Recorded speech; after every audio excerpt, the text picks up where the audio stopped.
Pemirsa, anggota Dewan Pertimbangan Presiden Arifin Panigoro meninggal dunia. Sejumlah pejabat turut menghantarkan almarhum ke tempat peristirahatan terakhir. Presiden Joko Widodo pada pagi tadi melayat ke rumah duka di Cilandak Timur, Pasar Minggu.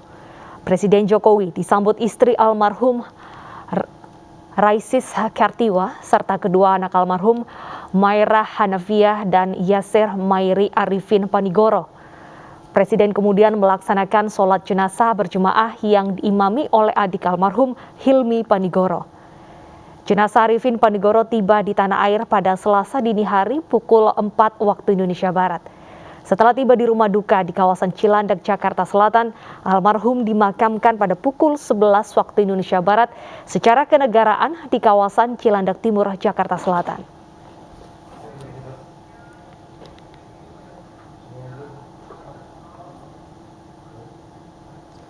Pemilik PT Medco Energi Internasional Tbk, Arifin Panigoro, meninggal dunia pada Senin 27 Februari 2022 pukul 2:29 waktu Rochester, Minneapolis, Amerika Serikat, atau Senin 28 Februari pukul 3:29 dini hari waktu Indonesia bagian Barat.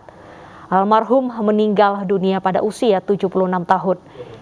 Arifin Panigoro memulai bisnisnya di bidang energi dengan mendirikan Medco pada tahun 1980. Selain bergerak di bidang bisnis, Arifin juga terjun ke dunia politik. Pada tahun 1999, almarhum terpilih menjadi anggota DPR dan di tahun 2002 hingga 2003 menjadi ketua fraksi PDIP DPR RI. Karirnya di dunia politik kian mulus hingga menghantarkannya menjadi anggota Dewan Pertimbangan Presiden. Arifin dilantik Presiden Joko Widodo pada tahun 2019.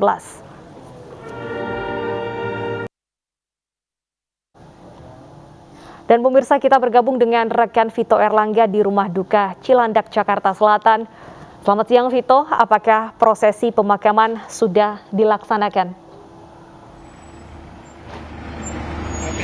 Ya baik, Deta dan pemirsa, dapat kami laporkan bahwa baru saja sekitar 10 menit yang lalu prosesi pemakaman jenazah anggota Dewan Pertimbangan Presiden Arifin Panigoro telah selesai dilaksanakan sekitar pukul 12.00 waktu Indonesia Barat, yang mana pemakaman sendiri dimulai pada pukul 11.00 waktu Indonesia Barat dan dipimpin langsung oleh Ketua Dewan Pertimbangan Presiden Wiranto sebagai inspektur upacara. Pemakaman digelar secara militer dan sebelumnya juga dilakukan penyerahan jenazah dari perwakilan keluarga kepada negara yang diwakili oleh Menteri Sekretaris Negara Pratikno. Kemudian sebelum pemakaman, sejak pukul 7.30 waktu Indonesia Barat pagi tadi, sejumlah petinggi negara dan pejabat publik nampak memberikan penghormatan terakhir kepada Arifin Panigoro.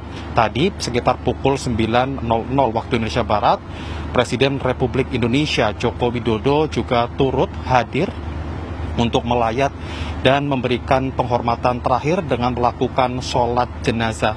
Selain Presiden Republik Indonesia, sejumlah jajaran menteri dari Kabinet Kerja Jilid 2 juga nampak hadir, dan tadi sekitar pukul 11.00 waktu Indonesia Barat, mantan Wakil Presiden Republik Indonesia Yusuf Kala juga tiba di rumah duka.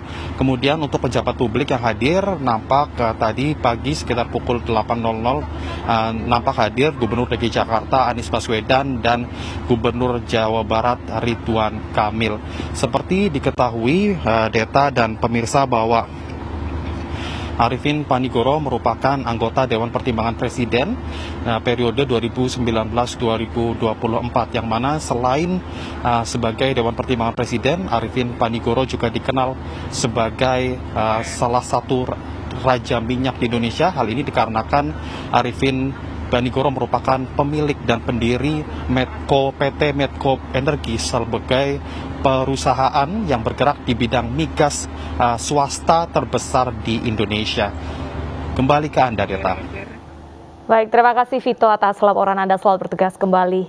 Kita beralih ke informasi lain. 26 pekerja migran Indonesia yang berhasil dievakuasi dari Ukraina sudah kembali ke kampung halamannya di Bali. Mereka mengaku merasa lega akhirnya bisa pulang.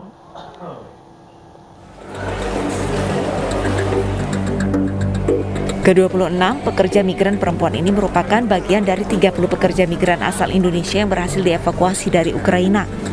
Setelah dikarantina di Jakarta dan dinyatakan negatif COVID-19, mereka dipulangkan ke daerah asalnya di Bali dan tiba di Bandara Ngurah Rai Senin malam.